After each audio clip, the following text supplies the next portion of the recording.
تقریباً آج سالہ سال سے ہوتا رہا ہے، اور یہ ہوتا رہے گا اس وقت تک جب تک امت فلسطینی قوم کو ان کے حقوق پوری طرح سے مل نہیں جاتے۔ مظلوم کی حمایت میں یہ ہمارا احتجاج ہے، اور جب تک وہ کامیاب اپنے مقصد میں نہیں ہو جاتی یہ احتجاج انشاءاللہ جاری و ساری رہے گا۔ اس میں اسے انقلاب اسلامی ایران کی کامیابی کے بعد امام خمینی نے ماہ رمضان کے آخری جمعہ کو، جسے جمعۃ الوداع بھی کہا جاتا ہے، اسے منسوب کر دیا یوم قدس کے نام سے، یعنی یہ پرٹیکولر دن ہے جس میں ہر سال حمایت کی جاتی ہے، اور ہونا چاہیے کہ ایک دن ہم کم سے کم پورے سال حمایت کرنی چاہیے، لیکن کم از کم ایک دن سبھی ایک بینر کے تلے ایک آواز میں فلسطین کی حمایت اور اس کی آزادی کے لیے نعرہ بلند کریں اور آواز بلند کریں۔ کہ مسلم ممالک اگر ان میں ذرا بھی آزادی ہے تو وہاں پر امت آواز بلند کرتی ہے، اور دنیا کے مختلف گوشوں میں اسرائیل یعنی صہیونی حکومت کے خلاف یہ پروٹیسٹ ہوتا ہے، اور میں نے خود دیکھا کہ حتیٰ امریکہ میں پروٹیسٹ کرنے والے یہودی ہیں جو صہیونی یہودیوں کے خلاف احتجاج کرتے ہیں کہ یہ جو کچھ اسرائیل میں فلسطینیوں کے خلاف ہو رہا ہے وہ ان ہیومن ہے، غیر انسانی ہے، اور یہ نہیں ہونا چاہیے۔ ہم آواز بلند کر رہے ہیں کہ ہم اس ظلم کے ساتھ نہیں ہیں۔ تو عیسائی بغیر مذہب و ملت کے فرق کے ساتھ، یعنی ہر مذہب کے لوگ، عیسائی ہوں، یہودی ہوں، اور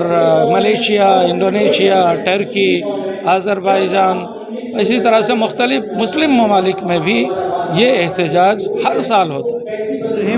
آپ دیکھیے بیت المقدس جو ہے قبلہ اول ہے،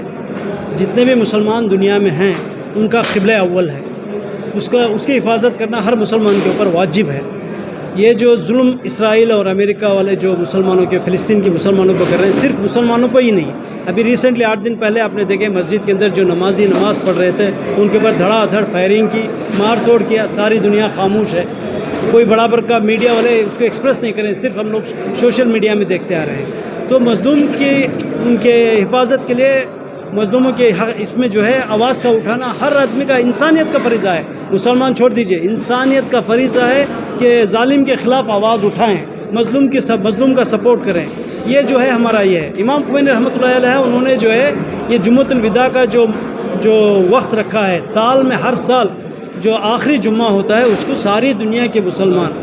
رمضان المبارک میں آخری جمعہ جو ہوتا ہے جمعۃ الوداع میں ساری دنیا میں پروسیشن نکالا جاتا ہے بیت المقدس کے حق میں۔ جب تک بیت المقدس ہمارا قبلہ اول ہمارے پاس نہیں آتا یہ احتجاج جاری رہے گا۔ جیسا کہ علماء حضرات نے بتایا کہ حضرت ابراہیم علیہ السلام کو جب آگ میں نمرود نے ڈالا تھا تو مینڈک نے جو ہے وہ ایک قطرہ بوند آگ بجھانے کے لیے گئے، اسی طرح ہم لوگ بھی جو ہے کوشش کریں گے، احتجاج ہمارا جاری رہے گا جب تک بیت المقدس مسلمانوں کے ہاتھ میں نہیں آئے گا۔ بسم اللہ الرحمن الرحیم۔ ابھی کچھ دیر پہلے جو تقاریر ہو رہی تھی ان تقریروں میں میں نے یہ بات تقریر میں بھی کہی کہ ان احتجاجات کا اثر کچھ نہیں کم سے کم اتنا تو دیکھا ہی جا سکتا ہے کہ وہ طاقتیں کہ جو اس دعوے کے ساتھ اس سرزمین پر داخل ہوئی تھیں کہ ہمیں نیل سے لے کر کے فرات تک قبضہ کرنا ہے، پورے خطۂ عرب پر قبضہ کرنا ہے، مطلب یہ تھا کہ ہمیں اپنی سرحدیں بڑھانا ہے۔ انہی احتجاج کا دم ہے کہ وہ طاقتیں کہ جو اپنی سرحدیں بڑھانا چاہ رہی تھیں وہ اتنی خوفزدہ ہو گئیں، اتنی ڈر گئیں کہ آج اپنے اس اسرائیلی ملک کے چاروں طرف ایک چار دیواری بنا کر اپنے کو اس کے اندر قید کر لی۔ جو ابھی ہندوستان کی حکومت سے آپ کا کیا مطالبہ ہے اس سلسلے میں، اس مسئلے؟ ہمارا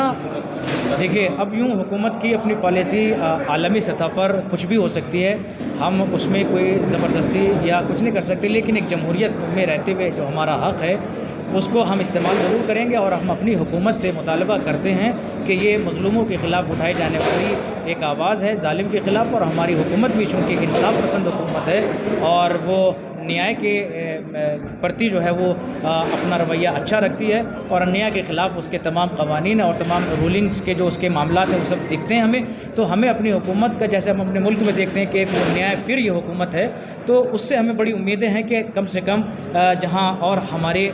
ہماری کمیونٹی کو یا کسی بھی کمیونٹی کو کہیں پر بھی اگر مظلوم ہیں ان کو ستایا جا رہا ہے تو ہم ان کے حق میں آواز بلند کر رہے ہیں. کم سے کم ہماری آواز عالمی سطح پر حکومتی سطح پر کم سے کم اقوام متحدہ تک پہنچائے. ہم یہ اپنی حکومت سے مطالبہ کرتے ہیں اور ہمیں امید ہے کہ ہماری حکومت ہماری بات کو سنے گی.